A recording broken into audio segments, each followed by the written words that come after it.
Alright, so I've already reviewed the Poltergeist remake for this channel back like a year ago, and I'm doing it again because this movie is basically an unofficial Poltergeist remake. Insidious stars Patrick Wilson, Rose Byrne, Lynn Shaye, Angus Sampson, Leigh Whannell, who's also the writer, and it is the story of this family. Patrick Wilson, Rose Byrne, they got some kid, they got like 3 kids, but only one's important, because little boy Dalton is seeing things, some problems happen. He goes in a coma, basically, unexplained, and they're not sure why, and while this is happening, they're being tormented by ghosts that seem to want to take over his soul, or his body, or whatever, what have you. Ghosts do evil things, but they're being haunted by like poltergeist, ghosts, demons, ghouls, spooks, a lot of bad stuff's happening, and that's basically my dancing around everything, sort of non-spoilery, don't give anything away synopsis, summary, if you will.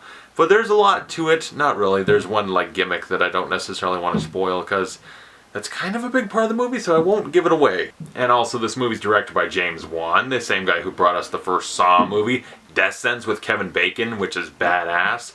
Also, Dead Silence, still have never seen it, and the Conjuring movies, which I reviewed the second. I don't know if I'm going to review the first. Let me know if you want to see me talk about it. But in this movie, Insidious, I'm trying to dig back in my history.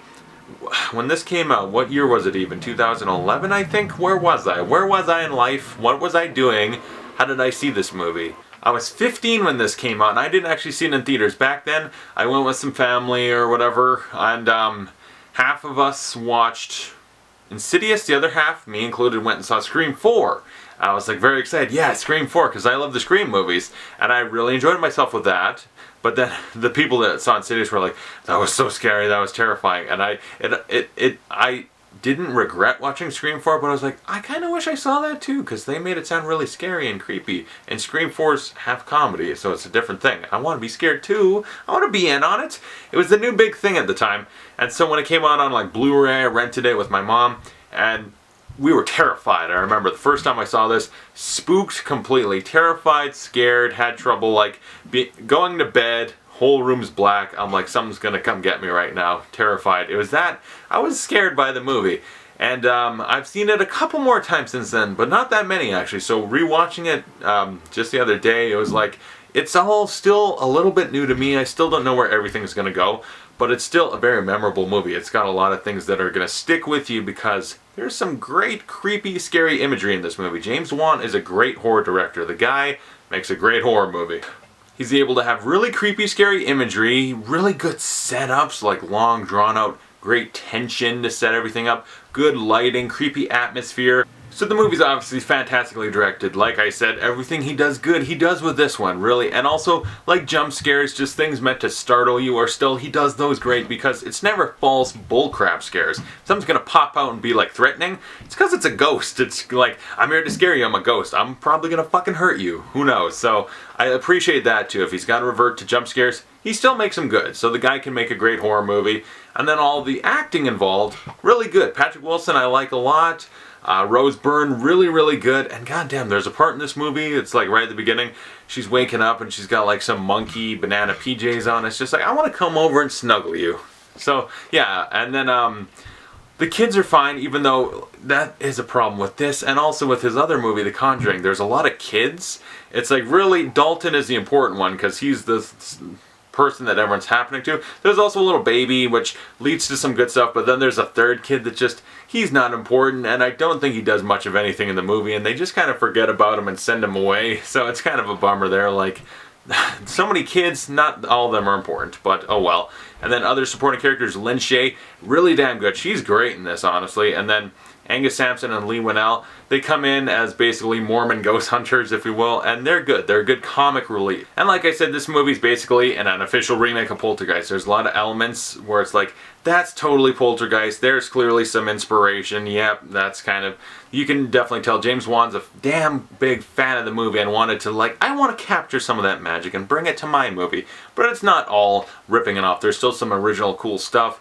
And with like the ghouls and spooks, the demons, all this stuff that's like haunting them and plaguing them, most of it works. Most of it's like original creepy shit that like, I haven't seen something like that before, except for that guy kind of looks like Darth Maul, but that's cool.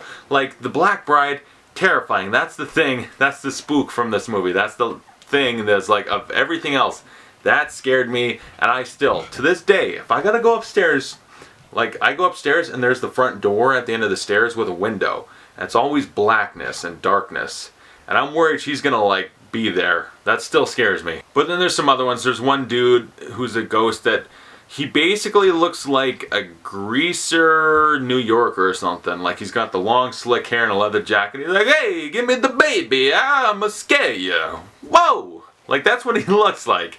And he does have a great part though, where he's, if you know what I'm talking about, where he's walking back and forth and then the thing happens. Oh, that part was really good. But then later it's like, hey, I'm gonna push you, disappear in the shadows. Whoa, I'm gone.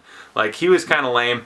But then the Darth Maul one started out really creepy, but then like near the end, once like, all right, here he is, we're gonna really see him, he's gonna become a bigger part of the movie, he became a little silly and not scary, I will say that. But for the most part, up until the end, because it just feels like at the end James Wan's like, all right, we're going for it. We've been dealing with subtlety and scary and not giving you too much, a lot of great suspense, and then a good scare and moving on.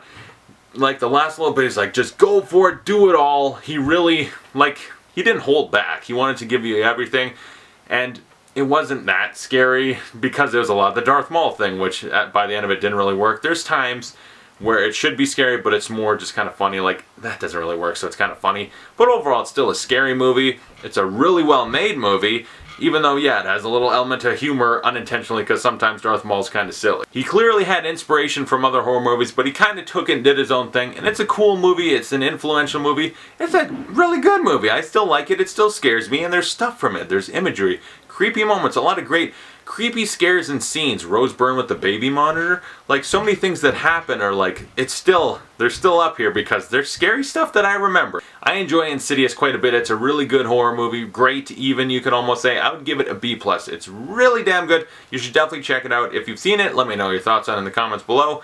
And thanks for watching. I'll see you guys next time when I talk about Insidious Chapter 2. I talked about 1. Let's talk about 2, because I already talked about 3. If you want to see that, it's on my channel. Just go search it up. I'm going to talk about Chapter 2 and a bunch of other stuff because it's Halloween time. It's October. Let's talk about some horror movies, okay? So Insidious felt like one I want to talk about. There's a lot more coming. If you have any suggestions for, like, you should review this, like The Conjuring, the first one, which I didn't talk about, let me know any suggestions, and thanks for watching. I'll see you guys later.